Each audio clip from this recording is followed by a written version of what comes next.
بخت نصر بابل کا ظالم بادشاہ۔ بخت نصر اپنے زمانے کا سفاک ترین اور ظالم بادشاہ تھا۔ اکثر مورخین کہتے ہیں کہ اس کے دماغ میں ہر لمحہ فتح کر لو کا بھوت سمائے رہتا تھا۔ جنگجو تو تھا ہی، ہر لمحہ کچھ کر گزرنے کا بھوت ہی اس کے سر پہ سوار رہتا تھا۔ کہا جاتا ہے کہ وہ بلا کا ذہین اور اعتماد کی دولت سے مالا مال تھا، ملک بابل کا بادشاہ تھا۔ یہاں یہ بتانا ضروری ہے کہ بابل موجودہ عراق کے قدیم نام میسوپوٹیمیا کے ایک قدیم شہر تھا۔ میسوپوٹیمیا قدیم تہذیب کے حوالے سے جانا جاتا ہے۔ بابل کلدانی سلطنت کا دارالحکومت تھا، جو موجودہ بغداد سے لگ بھگ 65 کلومیٹر کی مسافت پر دریائے فرات کے کنارے آباد تھا۔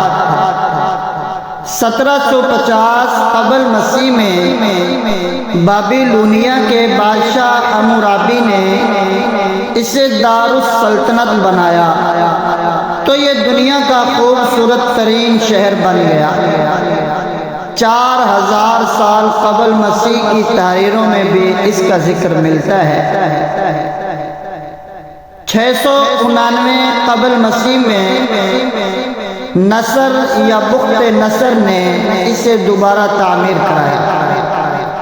پرانا شہر دریائے فرات کے کنارے چونکہ آباد تھا، بخت نصر نے دریا پر پل بنوایا اور مغربی کنارے کا ایک وسیع علاقہ بھی شہر کی حدود میں شامل کر لیا۔ اس کے عہد میں شہر کی آبادی 5 لاکھ نفوس پر مشتمل تھی۔ بخت نصر کا باپ نبوخذ بھی بابل کا بادشاہ تھا۔ باپ نے صلاحیتوں کو بھانپتے ہوئے اسے مصر پر حملہ کے لیے بھیجا۔ اس نے زمانہ شہزادگی میں ہی مصر فتح کر ڈالا۔ اپنے باپ نبوخذ کی وفات کے بعد یہ تخت نشین ہوا۔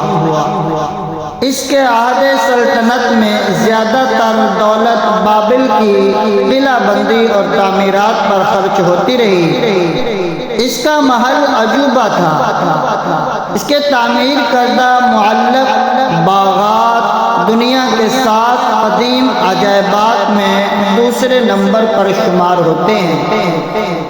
ایک روایت کے مطابق اس نے یہ باغات اپنی ملکہ شابانو ایرانی کی خوشی کی خاطر تعمیر کروائے تھے، کیونکہ وہ ہر وقت اپنے ملک کی سرسبز و شاداب وادیوں کو یاد کرتی رہتی تھی۔ 80 فٹ بلند پہ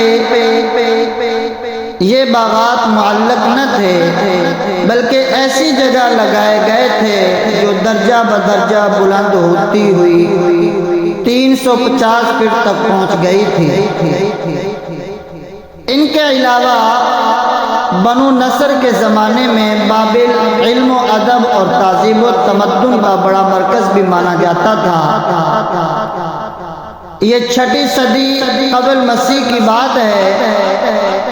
بنی اسرائیل کی سرکشی، نافرمانیاں، مشرکانہ حرکتیں حد سے تجاوز کر چکی تھیں۔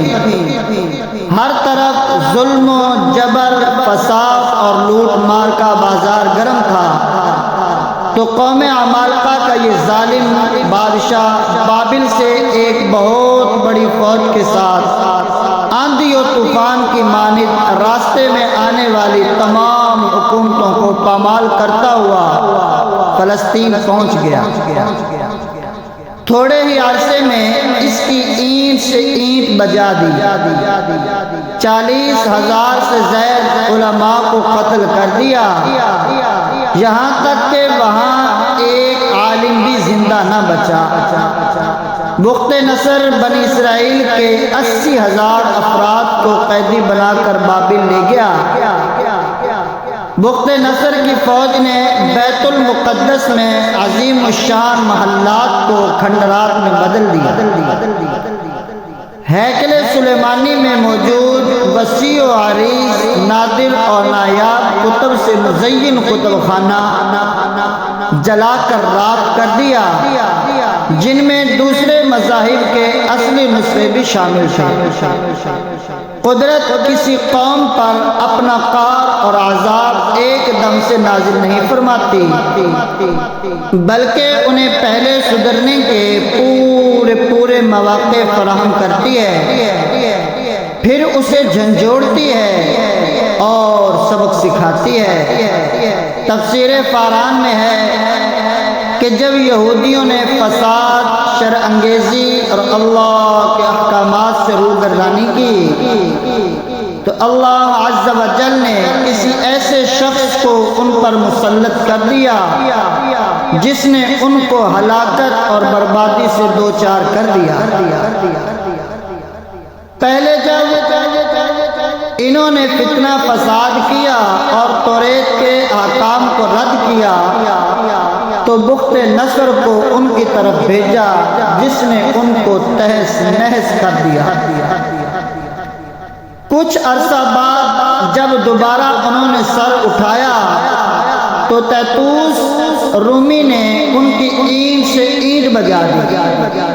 پھر کچھ عرصہ بعد جب دوبارہ انہوں نے شر انگیزی شروع کی تو فارسی مجوسیوں نے ان کا حشر نشر کر دیا۔ اسی طرح 515 قبل مسیح میں بیت المقدس دوبارہ آزاد ہوا۔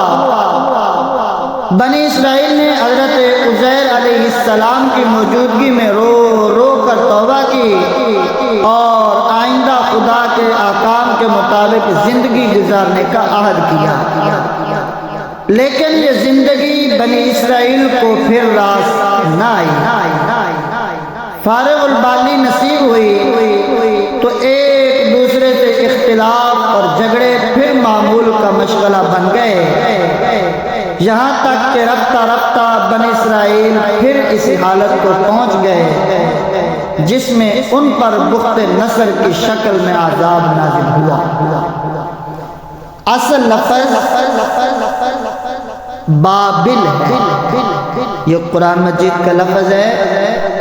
ہسٹوریکل پوائنٹ کے معزز قارئین و ناظرین، آپ ہمارے یوٹیوب چینل ہسٹوریکل پوائنٹ کو سبسکرائب اور لائک اور شیئر کریں اور بیل آئیکن کو دبا دیں تاکہ ہمارے ہر آنے والی ویڈیو بر وقت آپ تک پہنچ سکے۔